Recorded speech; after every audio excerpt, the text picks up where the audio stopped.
हाँ जी दोस्तों, नमस्कार, गुड इवनिंग। स्वागत है आप सभी का एक बार फिर से। बात करेंगे सेशन नंबर 29 की। एडिटोरियल आज का डिस्कस करेंगे। ये कुछ अपने जो कोर्सेज हैं उनके बारे में जानकारी है। ट्रांसलेशन बैच जो कंप्लीट हो चुका है। न्यूज़पेपर रीडिंग बैच ये चल रहा है जिसमें 100 सेशंस आपको मिलेंगे। बेसिक न्यूज़पेपर रीडिंग अगर आपको सीखनी है।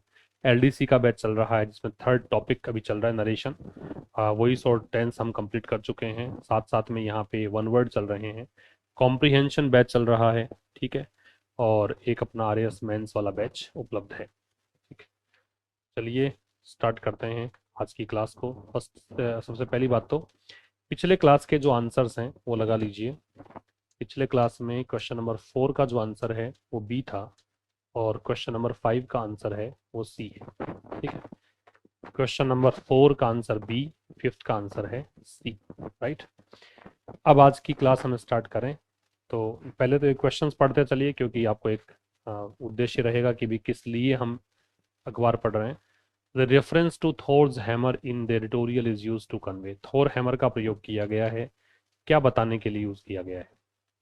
एडिटोरियल के according denial of menstrual hygiene facilities primarily violets which right. तो एडिटोरियल के अकॉर्डिंग ये जो फैसिलिटीज है इनको डिनाई करना किस राइट का उल्लंघन है, किस अधिकार का उल्लंघन है। Which of the following is not part of the course directed to schools. Court ने कुछ निर्देश दिए हैं स्कूलों को, इनमें से कौन सा वो है ऑप्शन जो कि कोर्ट ने स्कूलों के निर्देश में मेंशन नहीं किया है। नंबर 4 है कि एडिटोरियल का सेंट्रल आर्ग्यूमेंट क्या है, किस बारे में, किसके इर्द गिर्द घूमती है कहानी। और 360 डिग्री व्यू ये क्या सजेस्ट करता है। ये कुछ क्वेश्चंस हमें डिस्कस करने हैं एडिटोरियल रीडिंग के दौरान। Let's get started with today's session. सबसे पहले एडिटोरियल किस बारे में है, तो editorial discusses the landmark judgment. Landmark judgment का मतलब हिस्टोरिक जजमेंट आप कह सकते हो, ऐतिहासिक फैसला है। ये हो गया हिस्टोरिक जजमेंट, ऐतिहासिक फैसला है। तो एडिटोरियल डिस्कस करता है एक ऐतिहासिक फैसला किसका, सुप्रीम कोर्ट ऑफ इंडिया का। That recognises access to. अब सुप्रीम कोर्ट इंडिया जो है उसने क्या किया है, उसने रिकॉग्नाइज किया है, उसने ये स्वीकार किया है कि यहाँ पे एक्सेस मिलना चाहिए, है ना, पहुंच होनी चाहिए, सुलभता होनी चाहिए मेंस्ट्रुअल हेल्थ और हाइजीन को, मासिक धर्म से संबंधित जो स्वास्थ्य है और स्वच्छता है उसको, as part of the fundamental right to life and dignity. और कहा है कि ये अधिकार में आता है, मौलिक अधिकार में आता है। कौन से मौलिक अधिकार में, लाइफ और डिग्निटी का मौलिक अधिकार, जीने का अधिकार और सम्मान का अधिकार, अंडर आर्टिकल 21, इस आर्टिकल के तहत कॉन्स्टिट्यूशन के। ये कॉन्स्टिट्यूशन से पहले आपको हमेशा ही द मिलेगा, तो ये आप समझ ही सकते हैं कि द क्यों आया है, ठीक है। तो ये कुछ हमें डिस्कस करना है इस सेशन में,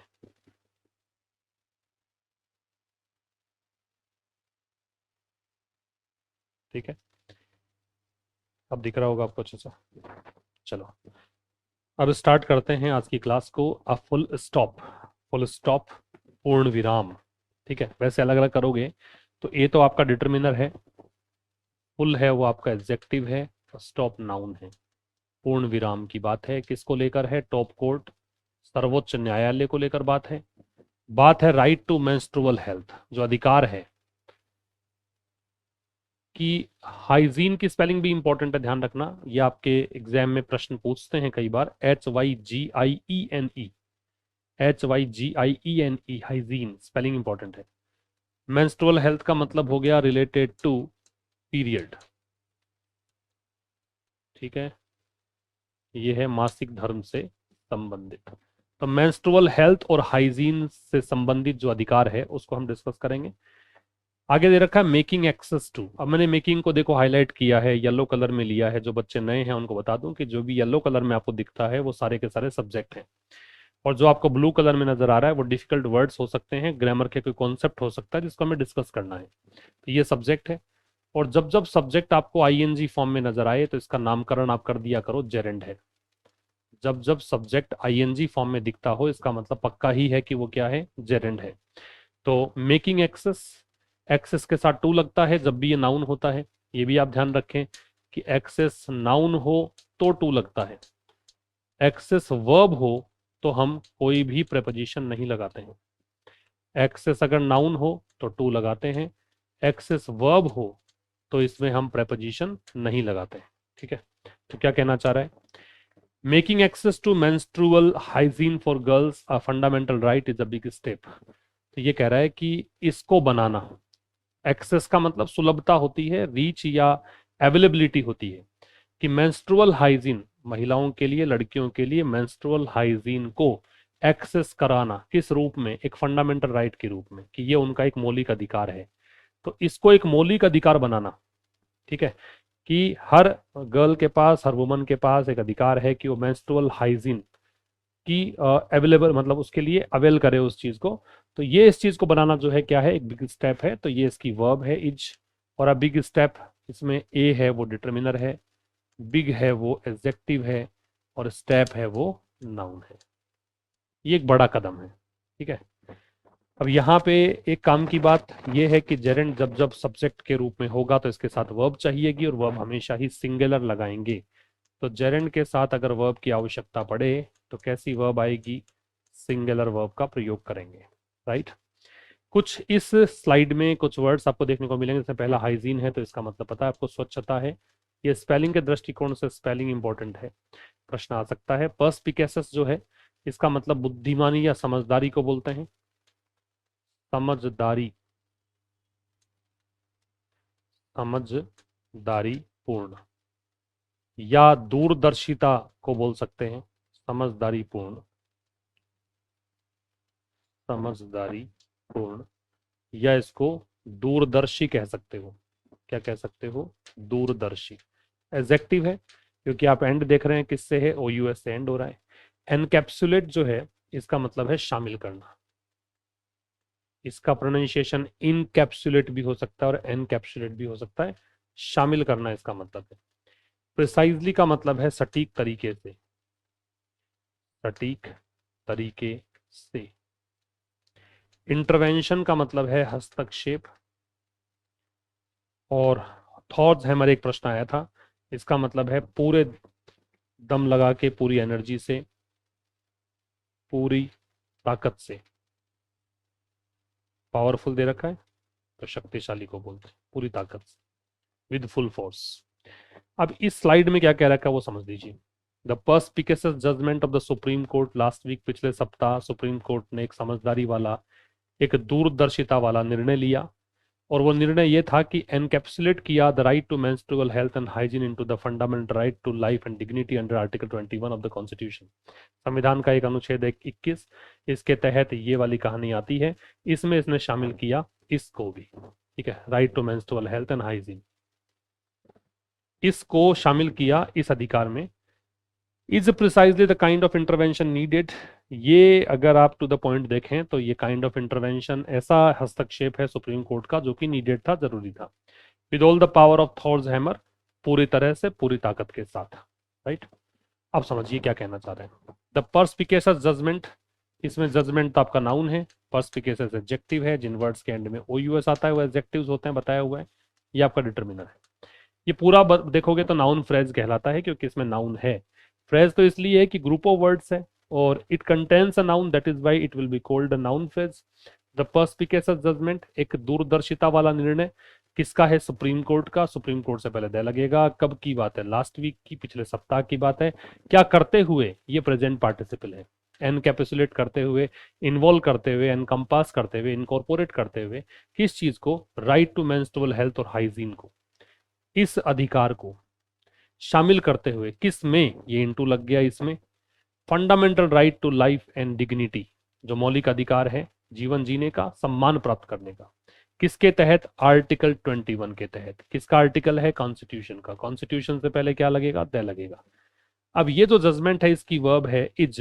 प्रिसाइजली ये एडवर्ब है, ये सटीक रूप से या टू द पॉइंट इस प्रकार का इंटरवेंशन है जिसकी की जरूरत थी, नीडेड था, रिक्वायर्ड था। With all the power of थॉर्स hammer, पूरी तरह से, पूरे फुल फोर्स के साथ। ठीक है, तो ये आपका फर्स्ट स्लाइड में जो कहानी थी वो हमने डिस्कस की। आइए नेक्स्ट में, first you yourself go through the slide and try to understand what is written. Sterling दे रखा है, स्टर्लिंग का मतलब है शानदार।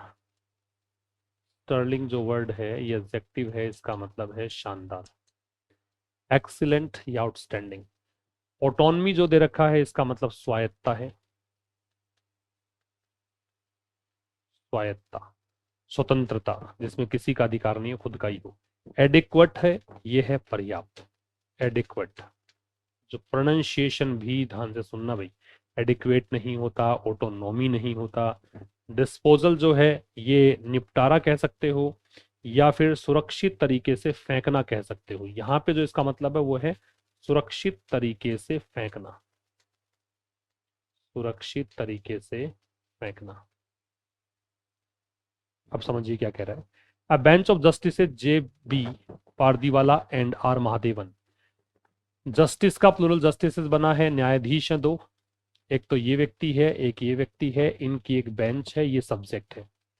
ठीक है, इस बेंच ने लिखा, ये सेकंड फॉर्म पास्ट इंडेफिनिट, किस में, अपने शानदार निर्णय में। अब वो निर्णय के बारे में कहा है कि that takes a rare rights based 360 degree व्यू। अब ये जो निर्णय लिया है इन्होंने, ये एक होलिस्टिक व्यू रखता है, एक सभी संभावनाओं को शामिल करने वाला इसका दृष्टिकोण है, और अधिकार जो भी आपके हैं उसके आधार पर है, और एक दुर्लभ सा निर्णय है। और प्रॉब्लम जो भी है, ये जो द प्रॉब्लम लिखा है तो ये वही मेंस्ट्रुअल प्रॉब्लम और हाइजीन की समस्या उसके बारे में है। Autonomy can be meaningfully exercised. अब ये यहाँ पे थोड़ा समझाया है कोलन लगा के कि autonomy can be meaningfully exercise, की आप आज़ादी का, स्वतंत्रता का बहुत ही अर्थपूर्ण तरीके से या सार्थक तरीके से उपयोग कर सकते हैं ओनली व्हेन गर्ल चिल्ड्रन, जब कभी भी बालिकाएं have access to functional toilets. इनका प्रयोग तभी कर सकते हो आप जब इनके पास ऐसे सुविधाएं उपलब्ध हों, जिसमें एक सुविधा है फंक्शनल टॉयलेट्स। एक प्रश्न पूछा था आपसे क्विजेज में, और उनके में देखना कि कौन सी चीज नहीं मेंशन की गई है, वो यहीं से आंसर आएगा। एडिक्वेट मेंस्ट्रुअल प्रोडक्ट्स, ठीक है, एडिक्वेट का मतलब पर्याप्त मात्रा में उनको इस संबंधित सैनिटरी पैड्स वगैरह हैं वो मिले। अवेलेबिलिटी ऑफ वाटर, पानी की उपलब्धता हो। हाइजीनिक मैकेनिज्म, स्वच्छता का सिस्टम वहां पे हो फॉर डिस्पोजल, की स्वच्छ तरीके से, सही तरीके से आप वहां पे पैड्स वगैरह को फेंक सको। तो ये सब इसमें मेंशनड है, जो मेंशन नहीं है वो आपका वहां पे आंसर हो जाएगा।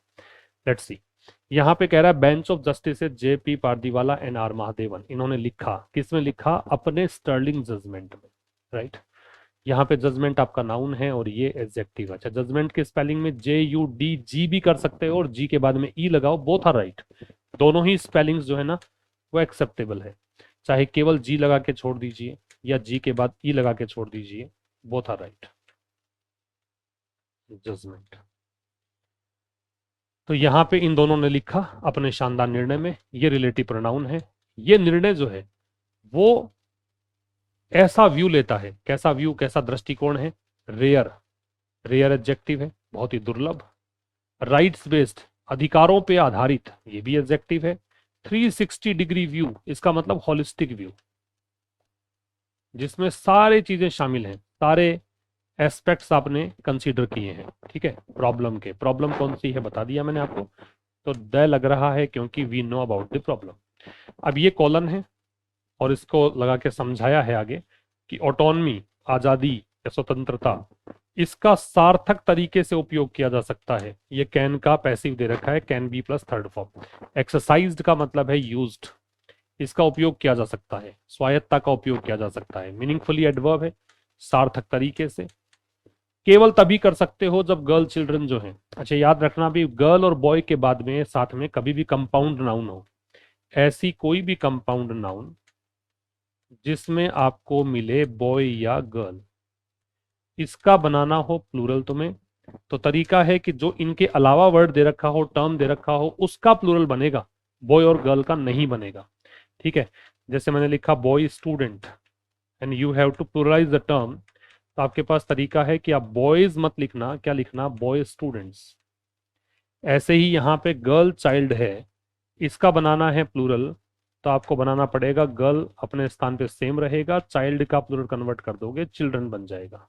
तो ऐसे करके प्लूरल बनाना है। ठीक है, तो कह रहा है कि जब कभी भी गर्ल चिल्ड्रन को हैव एक्सेस, उनके पास एक्सेस है, ये मैन वर्ब है। एक्सेस यहाँ पे इसका ऑब्जेक्ट है, और एक्सेस ऑब्जेक्ट है तो निश्चित रूप से नाउन है। नाउन है तो देखिए टू है, मतलब इनके पास उपलब्धता है, इनकी रीच है, किस तक, फंक्शनल टॉयलेट्स, ऐसे टॉयलेट जो कि वर्किंग कंडीशन में है। एडिक्वेट का मतलब सफिशिएंट, पर्याप्त होता है, पर्याप्त मात्रा में इनके पास मेंस्ट्रुअल प्रोडक्ट्स हैं, मतलब सैनिटरी पैड्स हैं। साथ में कह रहा है अवेलेबिलिटी ऑफ वाटर है, पानी की उपलब्धता है, और हाइजेनिक मैकेनिज्म है, मैकेनिज्म का मतलब सिस्टम है, स्वच्छता तंत्र है या फिर कहें कि व्यवस्था है डिस्पोजल के लिए, सैनिटरी पैड्स को फेंकने के लिए। ये सब अगर हैं तभी ऑटोनमी का प्रयोग ढंग से या सार्थक तरीके से किया जा सकता है। क्लियर? कुछ भी नोट डाउन करना हो तो कर लीजिए। नेक्स्ट पे चलते हैं। पढ़िए इसको। एक वर्ड दे रखा है ओनस, ये होता है जिम्मेदारी, रेस्पॉन्सिबिलिटी, लाइबिलिटी। क्या मतलब है इसका? जिम्मेदारी। एक है कॉल अपॉन, ये फ्रेजल वर्ब है, इसका मतलब है निवेदन करना, आग्रह करना, अर्ज या अपील। ट्रिप्टिक, ट्रिप्टिक का मतलब है तीन का समूह, तीन के ग्रुप को बोलते हैं ट्रिप्टिक, ग्रुप ऑफ थ्री थिंग्स। और स्टिग्मा का मतलब है कलंक, शेम या ब्लॉट। स्टीरियोटाइपिंग का मतलब होता है एक प्रकार से रूढ़िवादिता जो होती है, रूढ़िवादिता, कि जो परंपराओं में हमने सुना है, किया है, वही आज तक हम झेल रहे हैं, वही तक हमें करना पड़ता है, वो स्टीरियोटाइप है।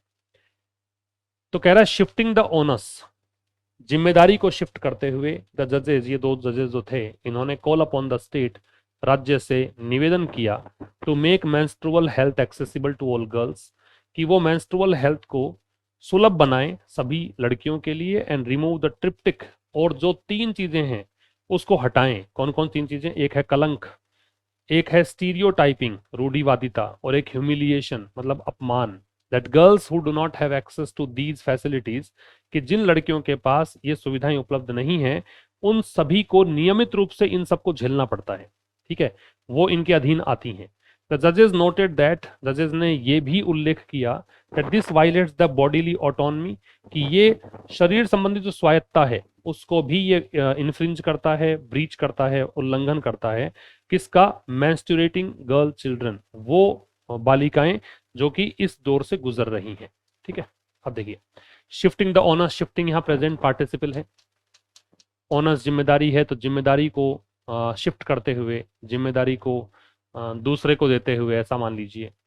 द जजेस सब्जेक्ट हो गया, इन्होंने क्या किया? आग्रह किया, किससे? स्टेट से। ये ऑब्जेक्ट क्या करने के लिए आग्रह किया? कि भाई आप मेंस्ट्रुअल जो हेल्थ है इसको बनाइए एक्सेसिबल, एक्सेसिबल में भी टू लगता है, किसके लिए? सभी गर्ल्स के लिए। और क्या करिए? रिमूव करिए, किसको? इस तीन चीजों के समूह को। तीन चीजों में पहली चीज है स्टिग्मा, कलंक, दूसरी चीज है स्टीरियोटाइपिंग, रूढ़िवादिता, तीसरा है इंसल्ट, ह्यूमिलिएशन का मतलब क्या है? इंसल्ट, अपमान। अब ये सब चीजें जो हैं, ये वो चीजें हैं कि गर्ल्स, हु रिलेटिव प्रोनाउन है तो इन गर्ल्स के लिए है। वो लड़कियां जिनके पास एक्सेस नहीं है इन फैसिलिटीज का, ठीक है, वो लड़कियां जिनके पास एक्सेस नहीं है, का क्या कहा था? फंक्शनल टॉयलेट्स का एक्सेस नहीं है ना, और ये जो कहा था कि हाइजेनिक मैकेनिज्म नहीं है, एडिक्वेट मेंस्ट्रुअल प्रोडक्ट्स नहीं है, तो इन लड़कियों को, ये गर्ल्स की वर्ब जो है आर, ये है रेगुलरली, नियमित रूप से, सब्जेक्ट टू मतलब होता है डिपेंडेंट ऑन, या फिर इस दौर से गुजरना होता है इनको, डिपेंडेंट ऑन, ठीक है, ये इसके अधीन आती हैं। तो वो लड़कियां जिनके पास इन सुविधाओं का अभाव है उनको इस दौर से गुजरना होता है। दीज यहाँ पे डेमोन्स्ट्रेटिव एडजेक्टिव है, डेमोन्स्ट्रेटिव एडजेक्टिव इसलिए बता रहा हूं क्योंकि आगे नाउन दे रखा है फैसिलिटीज, ठीक है। सब्जेक्ट के साथ टू लगता है, ये आपने कभी म्यूचुअल फंड इन्वेस्टमेंट के बारे में पढ़ा होगा, mutual fund investments are subject to market risk, तो वो सब्जेक्ट के साथ टू वाली कहानी है। द जजेस नोटेड दैट, जजेस ने उल्लेख किया कि, ये कंजंक्शन है, कि दिस वायलेट्स, ये सब्जेक्ट है, ये वर्ब है, वायलेट्स की वर्ब जो है ये है, आप इसको कह सकते हैं इनफ्रिंज का सिनोनिम इनफ्रिंज है या ब्रीच है, उल्लंघन करना। अच्छा, वायलेट एक ट्रांजिटिव वर्ब है, ध्यान रखना, मतलब इसके बाद सीधा ऑब्जेक्ट लगेगा, मतलब इसके बाद प्रेपोजिशन नहीं लगेगा। जब कोई ट्रांजिटिव वर्ब होती है तो it is followed by an object, so we need not use any kind of preposition after it. यह वायलेट करता है किस चीज को? बॉडीली ऑटोनमी को। ऑटोनमी नाउन है, ये एडजेक्टिव है। शरीर से संबंधित स्वायत्ता किसकी? उन लड़कियों की, उन बालिकाओं की जो कि इस साइकिल से, इस दौर से गुजर रही हैं, ठीक है, नोट डाउन कर लीजिए। नेक्स्ट पे आइए। 3 शब्द हैं, terming, hinder, counter part. Terming का मतलब है संज्ञा देते हुए, ऐसा बोलते हुए, है ना, ऐसा नाम लेते हुए, संज्ञा देते हुए कह सकते हो, संज्ञा देते हुए मतलब ऐसा नाम लेते हुए। हिंडर का मतलब रुकावट डालना है, बाधा डालना है। और काउंटर पार्ट का मतलब होता है समकक्ष। जिस पोजीशन में आप हो उसी पोजीशन में दूसरा कोई है उसी दौर में, तो आपका काउंटर पार्ट है वो। Terming it as menstrual poverty, इसको बेंच ने कहा कि ये एक मासिक धर्म संबंधी गरीबी है। तो बेंच ने कहा कि that it hinders menstruating girls, कि यह क्या करती है, वो लड़कियां जो कि इस दौर से गुजर रही है उनको रोकती हैं कि वो अपने अधिकारों का प्रयोग नहीं कर पाती। उनका अधिकार है शिक्षा प्राप्ति का अधिकार, वो भी सम्मान के साथ, with dignity, equal to their male counter parts, उनके बराबर जो पुरुष या लड़के प्राप्त करते हैं उनके बराबर ये नहीं प्राप्त कर पाती। और students who can afford sanitary products, ठीक है, या फिर वो स्टूडेंट्स जो कि सैनिटरी प्रोडक्ट्स को अफोर्ड कर पाते हैं, ठीक है, तो वो उनके बराबर ये प्राप्त नहीं कर पाती। टर्मिंग इट, इसको संज्ञा देते हुए, ये प्रेजेंट पार्टिसिपल है। इट ऑब्जेक्ट है इसका, एज यहां प्रेपोजिशन है क्योंकि इसका ऑब्जेक्ट दे रखा है, ये एडजेक्टिव है और पॉवर्टी नाउन है। इसको इन्होंने ये कहा कि मासिक धर्म संबंधी गरीबी है, ऐसा कहते हुए बेंच ने, जो 2 जजेस की बेंच थी, उसने कहा, क्या कहा, ये कंजंक्शन, ये कहा कि यह हिंडर करता है, किसको, इन लड़कियों को। किससे हिंडर करता है, किससे रोकता है, रोकने संबंधी जो भी वर्ब होती है उसमें फ्रॉम लगता है। किससे रोकता है, एक्सरसाइज करने से, यूज करने से। क्या एक्सरसाइज करने से, उनके अधिकार। अधिकार क्या है, एजुकेशन प्राप्ति का अधिकार है, और वो भी कैसे, डिग्निटी के साथ। और ये मतलब किसके समकक्ष, कैसे, मतलब ये कैसे कहा कि भाई ये गरीब कैसे रह गए, ये पिछड़ कैसे गए, क्योंकि ये तुलना कर रहे हैं, ये बेंच तुलना कर रही है कि भी इनको तो क्या है कि रोक देता है ये शिक्षा प्राप्ति से, किसके बराबर, कि उनके बराबर ये शिक्षा प्राप्त नहीं कर पाते जो उनके मेल काउंटर पार्ट्स हैं, जो पुरुष या लड़के समकक्ष रूप से पढ़ रहे हैं वो, या फिर वो विद्यार्थी जो रिलेटिव प्रोनाउन, जो अफोर्ड कर सकती हैं सैनिटरी प्रोडक्ट्स को, ठीक है, अफोर्ड कर सकती है मतलब वहन कर सकती है, खर्चा उठा सकती हैं, ये सब, तो उनकी अपेक्षा ये लोग जो हैं पिछड़ जाते हैं एजुकेशन प्राप्ति में डिग्निटी के साथ। नेक्स्ट पे आइए, पढ़िए। 2 वर्ड्स हैं, punitive and non compliance. Punitive का मतलब होता है दंडात्मक, और नॉन कंप्लायंस का मतलब अवज्ञा, कहना नहीं मानना, आज्ञा का पालन नहीं करना। कह रहा the court ordered states and union territories, court ने राज्यों से और केंद्र शासित प्रदेशों को आदेश दिया है टू इंश्योर कि वो सुनिश्चित करें that every school has functional gender segregated toilets, कि हर एक स्कूल में फंक्शनल टॉयलेट्स हों, और जेंडर सेग्रेगेट मतलब लड़कों का टॉयलेट अलग हो, लड़कियों का टॉयलेट अलग हो, ऐसी व्यवस्था हो। And wrote in punitive action, और इन्होंने लिखा कि कुछ दंडात्मक कार्यवाही की जाएगी अगर नॉन कंप्लायंस रहा, मतलब अगर आपने आज्ञा का पालन नहीं किया तो।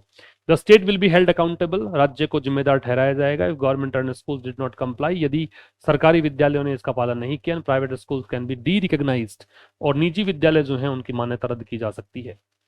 ये सब बातें कही। द कोर्ट, ये सब्जेक्ट हुआ, ऑर्डर्ड ये वर्ब हुई, और ऑर्डर एक ट्रांजिटिव वर्ब है तो सीधा ऑब्जेक्ट लेगा अपने बाद में। ऑर्डर ट्रांजिटिव वर्ब है तो इसके बाद में सीधा ऑब्जेक्ट, ठीक है। कोर्ट ने ऑर्डर दिया किसको, स्टेट और यूनियन टेरिटरीज को, ये ऑब्जेक्ट हो गया। क्या करने के लिए, ये सुनिश्चित करने के लिए, दैट हो गया कंजंक्शन। क्या सुनिश्चित करने के लिए, कि हर एक विद्यालय, ये नाउन है, ये एडजेक्टिव है, डिटरमिनर है वैसे। एवरी हमेशा डिटरमिनर ही होता है, जबकि ईच डिटरमिनर भी होता है और प्रोनाउन भी होता है। तो ये एक बेसिक सा डिफरेंस है ईच और एवरी में। ईच जो है, it can play a role of pronoun and a determiner, तो ये दोनों हैं। जबकि ये जो है, ये केवल क्या है, डिटरमिनर है, ये प्रोनाउन नहीं हो सकता। इसका मतलब एवरी बगैर नाउन के कभी आ ही नहीं सकता। ये एरर वाला क्वेश्चन बन जाता है अगर नाउन के बगैर इसको यूज किया जाए तो। जैसे यहाँ स्कूल नहीं होता, ऐसा होता एवरी ऑफ द स्कूल, ओ होता आगे, प्रेपोजिशन होता तो यहाँ पे ईच आता, एवरी नहीं आता।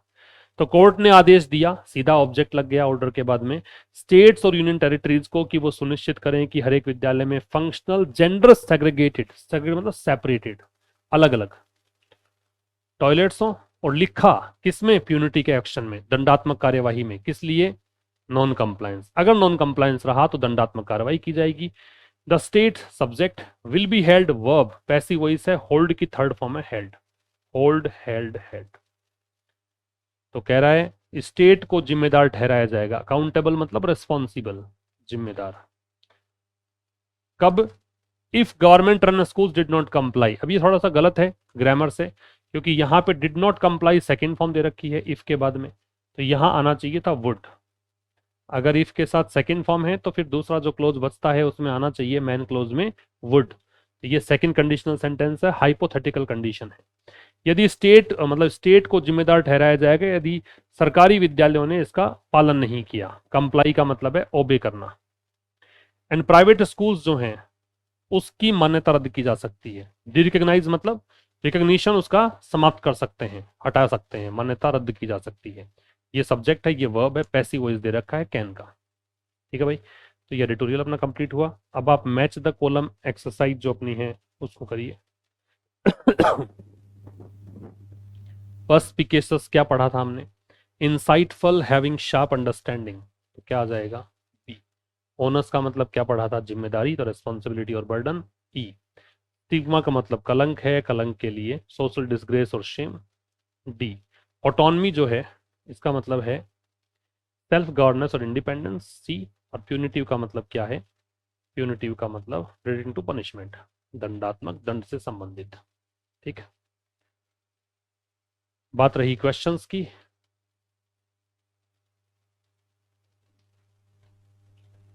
चलिए क्वेश्चन देखते हैं।